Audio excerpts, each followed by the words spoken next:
to speak on her thoughts.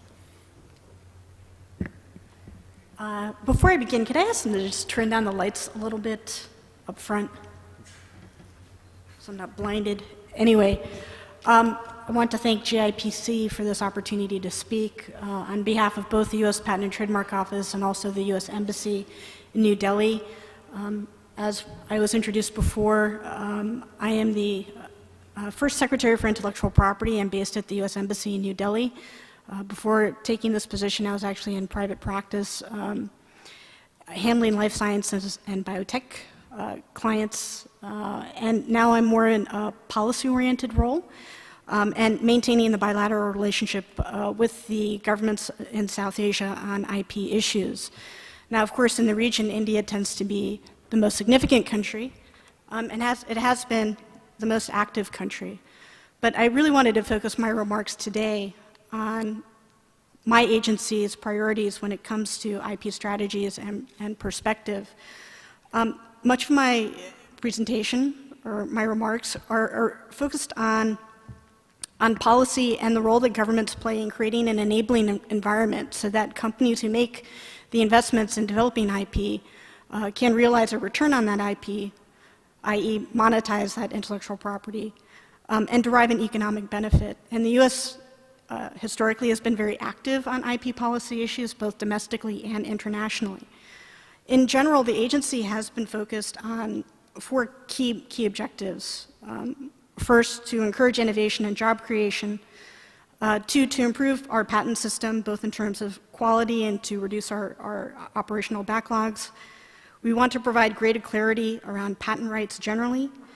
And we want to create an efficient enforcement environment by providing less costly alternatives to litigation in district courts.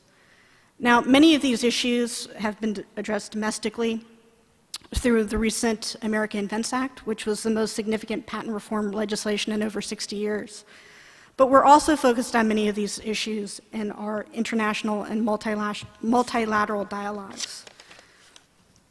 Now, AIA, which was enacted in September of 2011, had many distinct timelines and deadlines, but it has now been fully implemented as of March 2013. Many of you may be familiar with several of the key provisions. Most importantly, America moved away from a first-to-invent system to a first-inventor-to-file system, which was more consistent with international practice. This resulted in a change in our definition of prior art under Section 102. We also implemented several new processes and procedures within the office, including Track 1 examination, which gives you a final determination on whether or not you're going to have allowed patent claims within 12 months, but also several new mechanisms which we loosely bundle into a definition or a heading called contested case provisions. All of these provisions under the AIA were focused on three basic pillars: improving efficiency of the office, basically speed to ensure that patent pendency rates go down so that applicants receive patents sooner, clarity to ensure that the patents were granted would be valid, and finally quality to make sure that we didn't compromise on examination standards. And again, issued patents would basically bear the scrutiny of the courts. AIA is still being tested. Many of these provisions are working their way through the courts, but we're starting to see that these provisions are being used. Supplemental examination is being used by applicants. There are 42 cases that had been filed by September 2013. But inter-party reviews, one of the most significant contested case provisions, is being significantly used by third-party challengers. As of September 2013, there were 522 cases that had been filed before the office, which on average is looking at 55 to 70 cases filed on a month-by-month basis. Now, the efficiency of the Patent Office has been one of the big focuses of the Department of Commerce and of the executive branch. And we've committed significant resources to improving our efficiency, and some of these statistics are captured on our patent dashboard, which is on the U.S. Patent and Trademark Office's website. We have actually made great strides in reducing the time it takes to get a first office action on the merits, which now stands at 17.4 months. reducing the total pendency of all utility applications, which now stand at 28.6 months, and reducing the significant backlog that had persisted in the office from the time that I was actually filing and prosecuting patents. That backlog today stands at a little over 595,000 cases, but compare that to over 700,000 cases that existed only 3 years before. Track 1 pendency has been a very, I think, effective initiative of the office under AIA. While the law provides a 12-month window to have a final determination on the merits with respect to the patentability of the claims that you have filed, what we have found is those who have opted to use this Track 1 system get a decision within 5.1 months. When you look at everything that the office is doing, given the burden that the office faces, I think it's truly astounding. If you look at the 2012 statistics, the office received over 540,000 patent applications, and we issued over 250,000 patents. So we are one of the busiest patent offices in the world, but I think some of the steps that we're taking do make a difference in improving the speed of the office, the quality of the patents that are examined, and provide clarity in terms of the rights that are granted to rights holders. Now, on the international front, many of these issues are still relevant because U.S. industries depend upon intellectual property, and we just recently released an economic report which was focused on IP-intensive industries. IP-intensive industries contribute over 40% of the jobs in the U.S. Those jobs are some of the most highly paid, and the compensation in those industries tends to grow faster than non-IP related industries. Now, the IP we're talking about is not exclusive to patents. It can also be trademarks and copyrights, but at a fundamental level, IP is important not only to the U.S. domestic economy, it provides a competitive advantage to our companies as they compete overseas. So when we're talking about our international dialogues and our multilateral dialogues, we're still focusing on collaboration and cooperation between and amongst patent offices. Two of the most important initiatives that we have engaged in are the Patent Prosecution Highway and something that's called IP5, and I'd like to take a few minutes to talk about both of those. Now, PPH is the Patent Prosecution Highway. It is a program that has grown, I think, extensively over the last 5 or 6 years. USPTO now has 27 active PPH agreements with IP offices around the world, and more and more countries are trying to join these efforts. We would hope that India becomes one of these countries, as India is becoming a more significant patent filing destination, and I think would benefit from the discussions amongst the offices that USPTO has partnered with. Now, PPH allows for the fast-track examination of applications. It speeds up the process because examiners can reuse search and examination results. I think it's important to emphasize that the offices are not compromising their sovereignty. They're not applying lower standards of patentability. Everybody examines applications under their national laws, but providing for work sharing results in the efficiencies because you don't have to duplicate the work that has been done by another office. We've been able to examine some of the preliminary data, and we have seen a significant benefit to PPH programs. It has resulted in greater efficiency and streamlined processing. It has resulted in decreased costs of prosecution, and it has also reduced pendency times. If you look at the allowance rates for applications that have come through a PPH petition, either through Paris or the PCT, the PPH-related applications have allowance rates that range from 87% to 92% as compared to applications that go through the national route. Those applications only have an allowance rate of 50%. There are also fewer office actions required for disposal of cases that come through the PPH route. This is significant because it means that examiners have to spend less time on a particular case, but they're not compromising quality.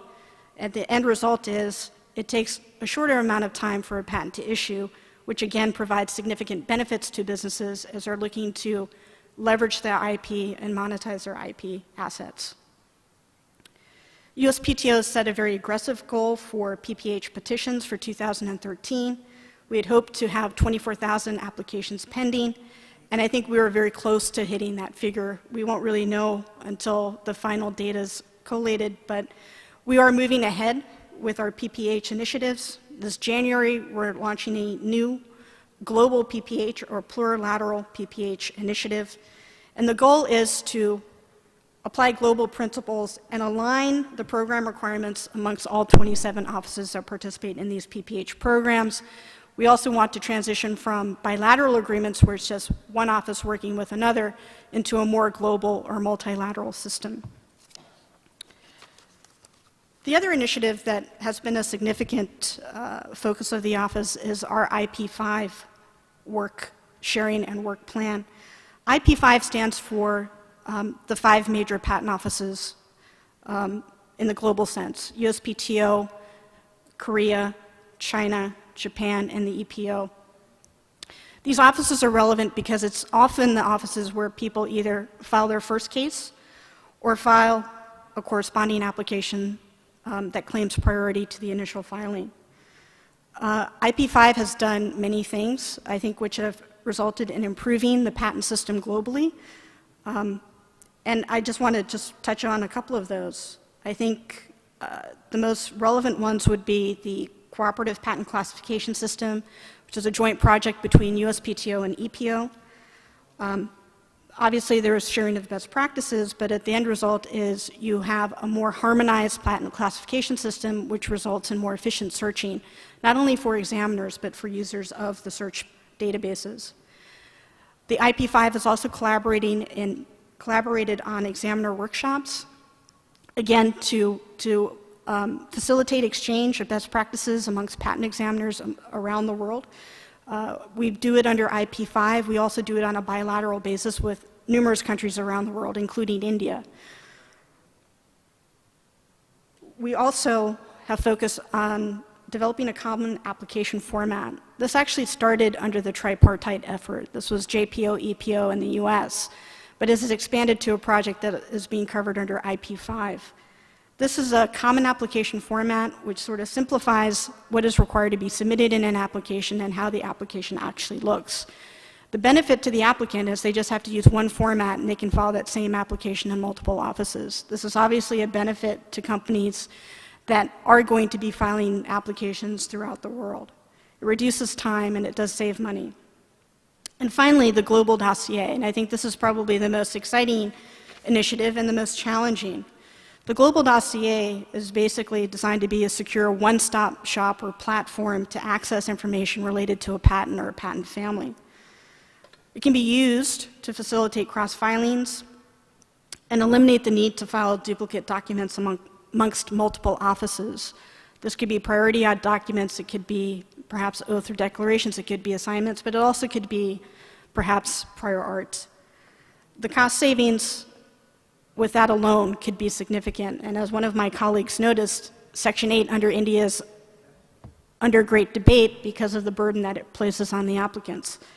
I think the goal with respect to the Patent Office is to ensure that we're aware of prior art, but not overburden our examiners in terms of overburden our examiners or overburden the applicants.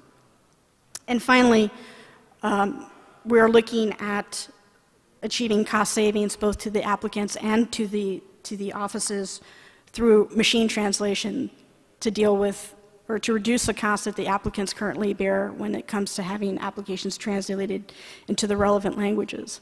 So I think the Global Dossier is probably going to be the most significant effort for the IP5 members, and if we're successful, will result in significant cost savings and benefits to applicants.